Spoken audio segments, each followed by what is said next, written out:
Today, I have selected a theme that is India's quest for independence and emancipation towards an understanding.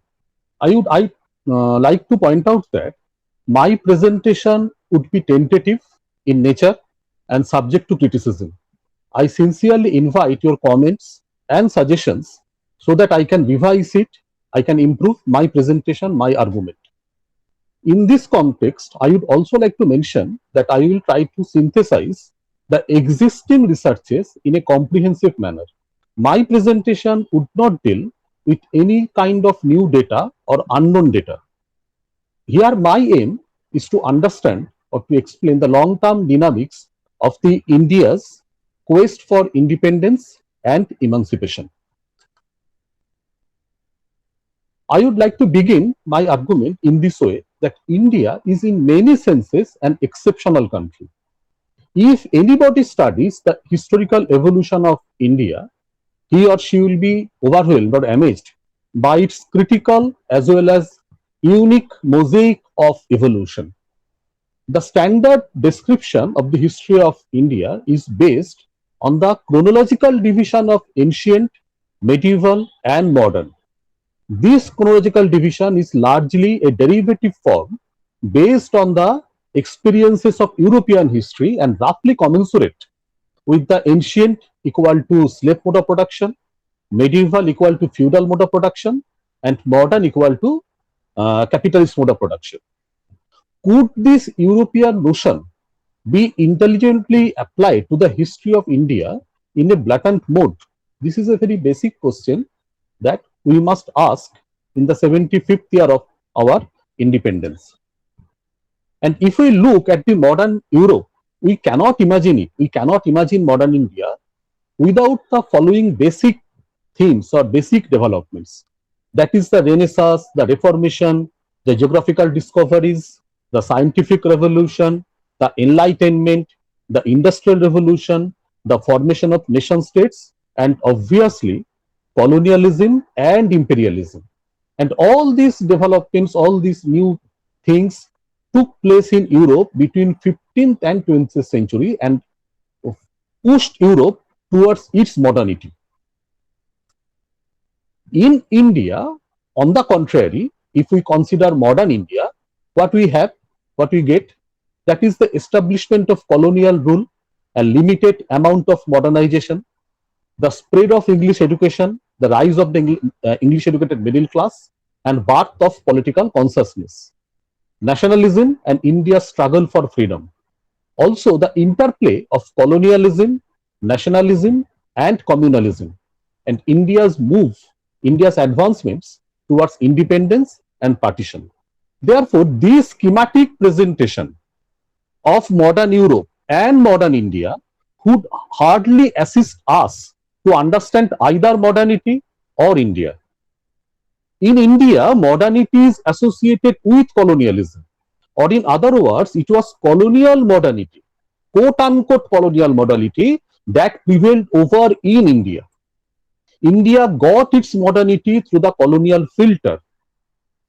This is the most critical difference between modern India and modern Europe. And if it is true, therefore, the history of India and its quest for independence, its quest for emancipation from colonial hegemony, would be radically different from that of the history of Europe. In this context, I would like to use the word emancipation in a more broader sense of the term. Emancipation is not simply a liberty from colonial rule. It doesn't merely mean the end of the colonial domination. Rather, it is related to the historical identification of individual self with the collective one of the society, culture, heritage, memory, and ultimately with the nation.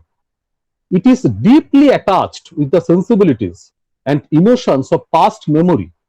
It is a long-term process, both assimilative as well as contested, of the Indian history. Under the colonial rule, it became the most important aspect of the historical evolution of Indian history because the Indian people started feeling that under colonial rule there was a break with the past. break with their heritage, break with their nation, break with their country, break with their tradition. And India needed a kind of emancipation. And using this idea of emancipation, we will try to understand why India was and still is different from the rest of the world. If we consider the historiographical critique of modern India and its struggle against colonialism, we will find four major schools. These are all very common things available in the all standard textbooks. That is nationalist school, Cambridge school, the Marxist school, and the subaltern school. Apart from the nationalist school, the, the other three schools, that is the Cambridge, Marxist, and the subalterns, they contextualizes the Indian history in terms of power relationship. For example, the Cambridge school proposes the power struggle among the elites. The Marxist school highlights the power struggle among the classes, and the subaltern school talks about the power struggle between the elites and the subaltern. And consequently, we noticed that the role of ideology varies. In the nationalist school of historiography proposes that it was an ideological battle between colonialism and nationalism that India witnessed in 19th and 20th century. The Cambridge school, if we study the research works produced by the Cambridge scholar, we notice that the ideological issues were absent, absolutely absent. It was only a conflict for power, for profit. The Marxist school, on the contrary, emphasizes only on the class ideology and class consciousness and class struggle. According to this school, the class struggle, the class ideology, the class consciousness shaped the course of Indian history.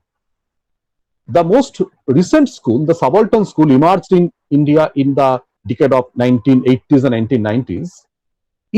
This school situates the history of India in the struggle between the elite and the subalterns, between the elitist dominance and the subaltern resistance. And rebel consciousness is the prime mover of the Indian history, according to this school. Now, in 2021, in the 75th year of the Indian independence, we are now compelled to ask this basic question, whether these theoretical propositions were adequate or not to understand the Indian history. Is history all about power relationships?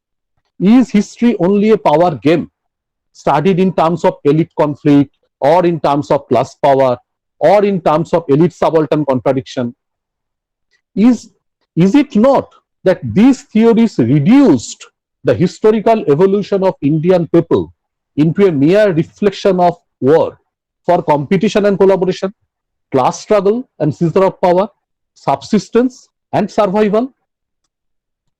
I am not suggesting that these critics have no contribution in the historical understanding of our past, of our colonial past. Definitely they contributed in a much bigger way.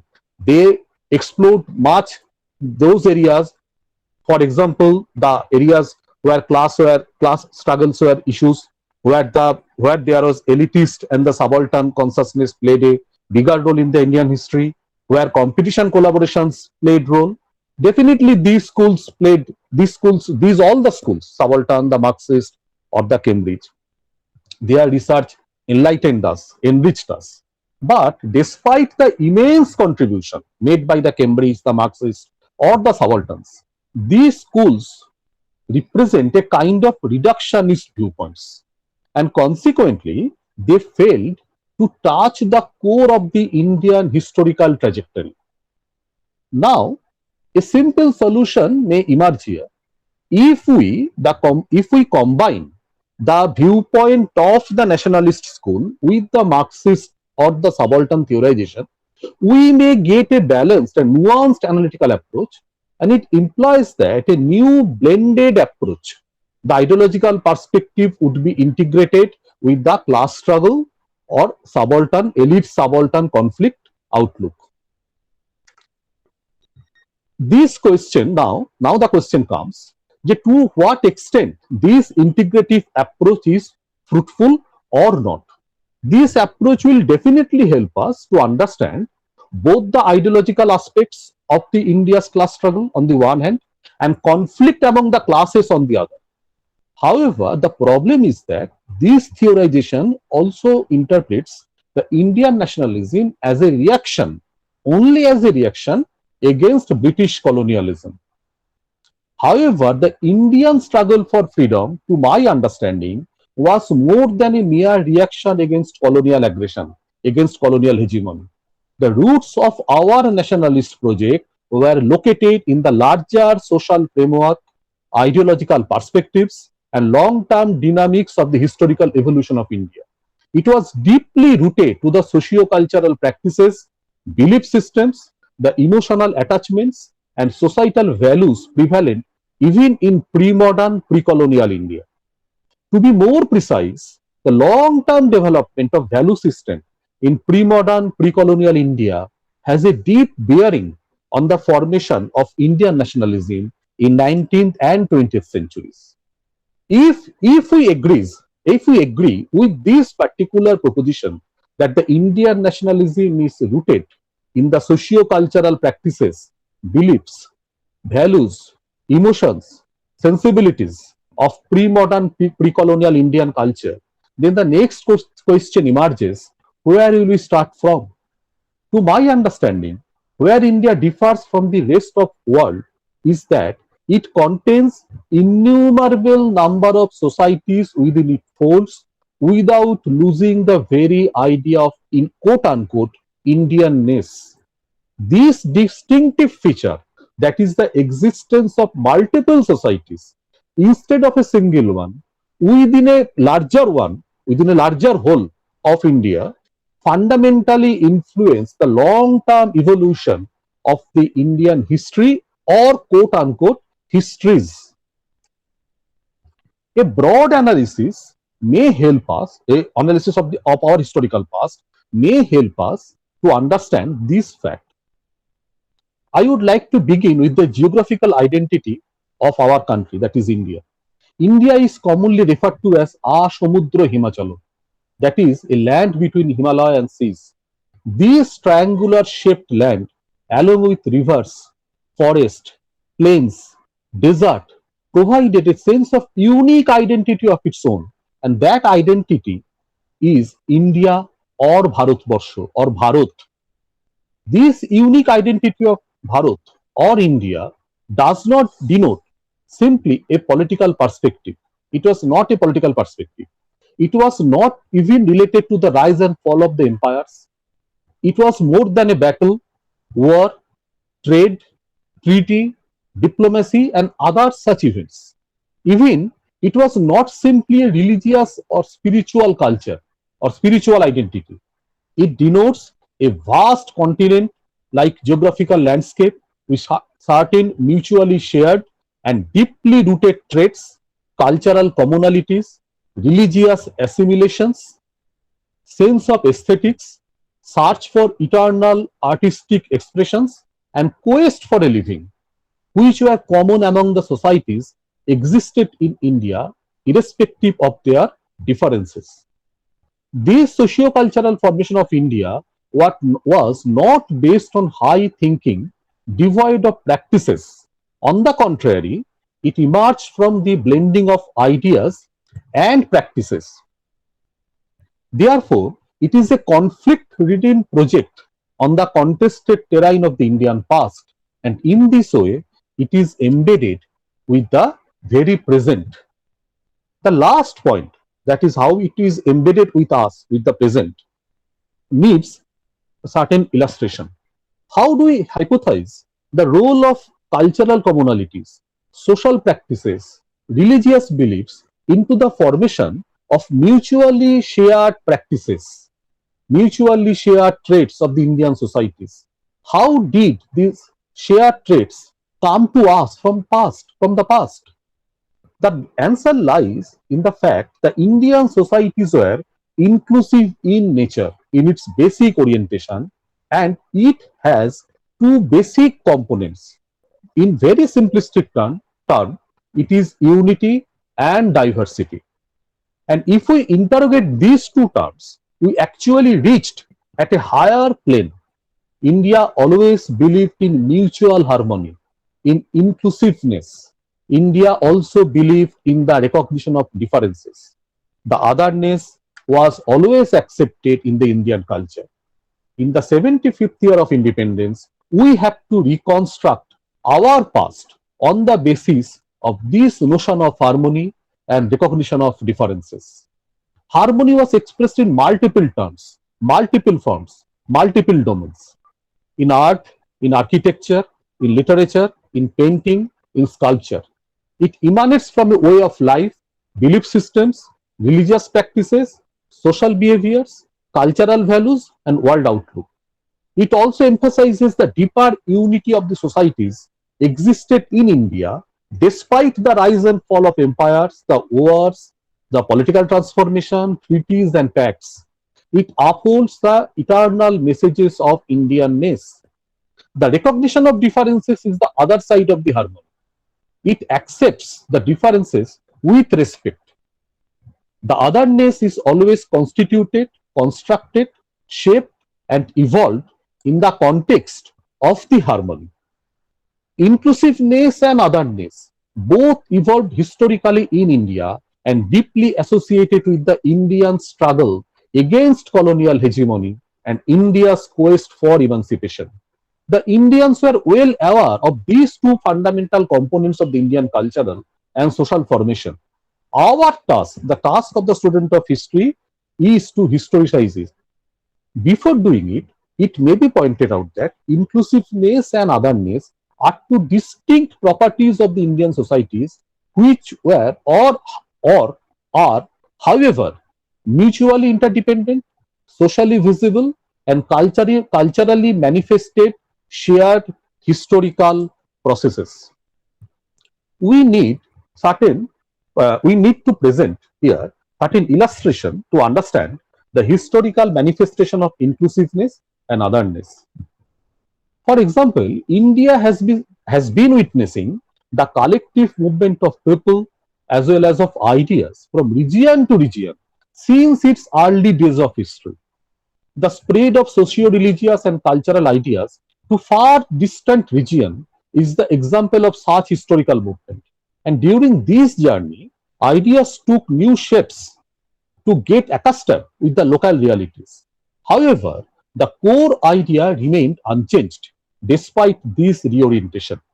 This process gave birth to the inclusiveness and otherness in the vast landscape of India over the years. And it is a continuous process, it is still continuing.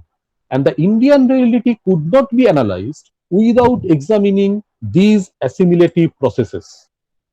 The people of India knew that it was a vast landscape characterized by enormous geographical, cultural, and socio-religious heterogeneities, and they wanted to understand it. One example is sufficient. For example, the representative figures of the Indian civilization, like Gautam Buddha, Mahavir, Acharya Shankaracharya, Guru Nanak, Sri Chaitanya, and others, they traveled India on their own foot. And why did they did so? Is it simply to preach their teaching, to expand their influence? Or more critically, my understanding is that they actually wanted to understand the distinct socio-cultural formations, diversified religious practices, heterogeneity of people, community, and languages prevalent in India. They were all eager to understand both the inclusive nature of Indian reality along with its diversity and recognition of differences. And the experience they gathered from this encounter with the people, with culture, with belief, had a direct bearing on the philosophy they eventually produced. Therefore, the philosophical traditions of India, produced in India, have largely been inclusive as well as accommodative, but it is also argumentative in nature. This is the very basic feature of Indian socio-cultural development in pre-modern and pre-colonial India. The tradition was continued even in modern era. We can cite the example of Swami Vivekananda and Mahatma Gandhi. Both Vivekananda and Gandhi, they tried to visit the remotest parts of India. The fundamental objective of it was to understand the wide diversities of the Indian cultures. And according to Vivekananda's own voice, he was actually searching the soul of India. Gandhi incorporated all the beauties of these heterogeneities into his philosophy, in the Gandhian philosophy. He also became aware of the creative power of the masses, both aesthetically as well as politically. Another representative figure was Rabindranath in the colonial period. He was also aware of this historical movement of people, of masses, of cultures, and belief systems since the dawn of the civilization. And in his finest language, Rabindranath wrote in 1912, I just quote, it is in Bengali, please bear with me. পতন অভ্যুদয় বন্ধুর পন্থা যুগ যুগ ধাবিত যাত্রে হে চির সারথি তবরথ চক্রে মুখরিত পথ দিন রাত্রি দারুণ বিপ্লব মাঝে তব শঙ্খধ্বনি বাজে সংকট দুঃখ ত্রাতা জনগণ পথ পরিচায়ক জয় হে ভারত ভাগ্য বিধাতা. In 1912, he wrote it. In English translation, it is the way of life is somber as it moves through ups and downs. But we, the pilgrims, he used the word pilgrims, but we, the pilgrims, had followed it through ages. O eternal charioteer, the wheels of your chariot echo day and night in the path, in the midst of fierce revolution. Your conch shell sounds. You save us from fear and misery. Oh, you guide the people through tortuous path. Victory be to you, dispenser of the destiny of India. To Rabindranath, it is not any single personality or a supreme leader who guides India through the ages. Rather, India has been witnessing continuous movement of people. It is collective in nature and interaction of people, culture, and beliefs in the vast landscape of this country. And it is the eternal truth of the Indian civilization. And Indian identity is always collective and not individualistic. Rabindranath also believes that India has a very special mission in the history of civilization. It is the accommodative nature of India. It never thought other cultural practices and religious systems as enemy. Rather, it always tried to synthesize it. The writings of Rabindranath express these features of India in manifold ways. His writings like গোরা, ঘরে বাইরে, সভ্যতার সংকট, মানুষের ধর্ম, আত্মশক্তি, স্বদেশী সমাজ, and his many countless patriotic songs express this view in manifold ways. This socio-religious and cultural synthesis is the very foundation of India's quest for independence and emancipation. And here India is different from the rest of the world. Unlike Europe, India did not have a single religious system guided by or controlled by the domination of church or the Pope. Unlike Christianity or the Islamic tradition, Indian religious identities were not based on a single book like the Bible or the Quran. It is not a scripture-based religion. Rather, the very basis of the Indian cultural and religious identities were dialogue, conversations, debates, discussions, and arguments. Moreover, the Indian belief system do not have any idea of crusade, quote unquote crusade, or quote unquote jihad. What India gave to the world are অহিংসা, শান্তি, সংঘ, ক্ষমা, করুণা, ত্যাগ, মোক্ষ, নির্বাণ, বিনয়, ashram, satyagraha, and etc. etc. And these are not simple words. These are actually ideas conveying the eternal message of India to the world. And all these philosophical ideas are deeply associated with the India's quest for independence and emancipation in multiple ways. In other words, the Indian struggle for independence and quest for emancipation from the colonial hegemony was deeply rooted in these ideas. It made the Indian struggle completely different from the political transformation caused by the French or the Russian Revolution, from the seizure of state power in China and Vietnam, by the peasant communism or from the political insurrection in Cuba. Indian struggle for independence is not a simple seizure of state power aiming to overthrow the colonial authority. It is more than any simple political arithmetic, power game, competition, or collaboration. It cannot be meaningfully explained in terms of class relations and class struggle.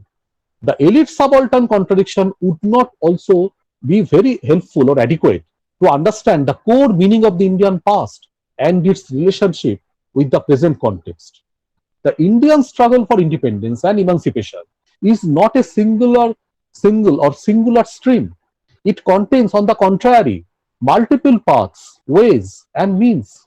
All these paths evolve over the years, might be in conformity as well as contradictions with each other.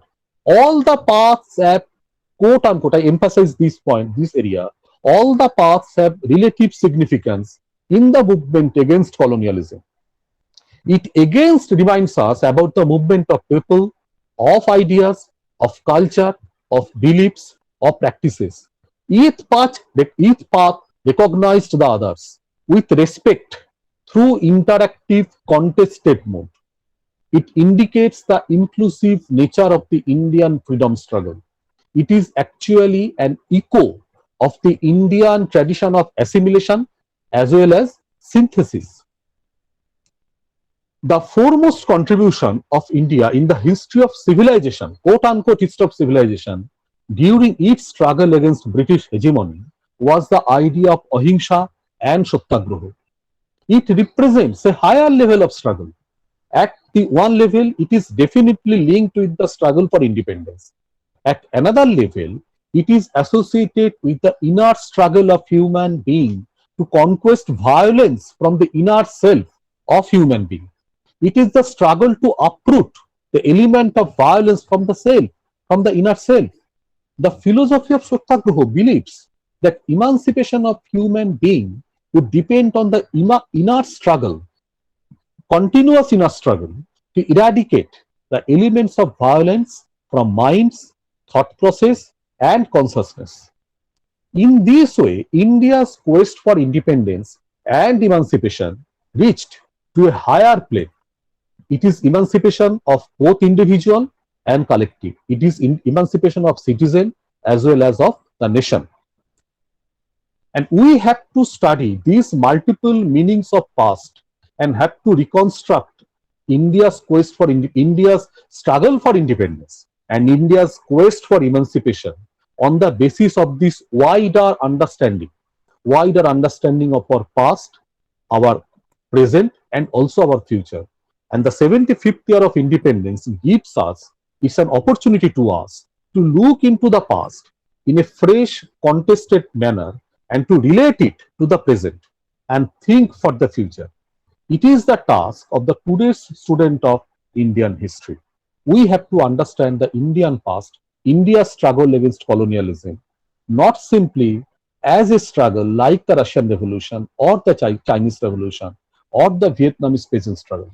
It is more than that.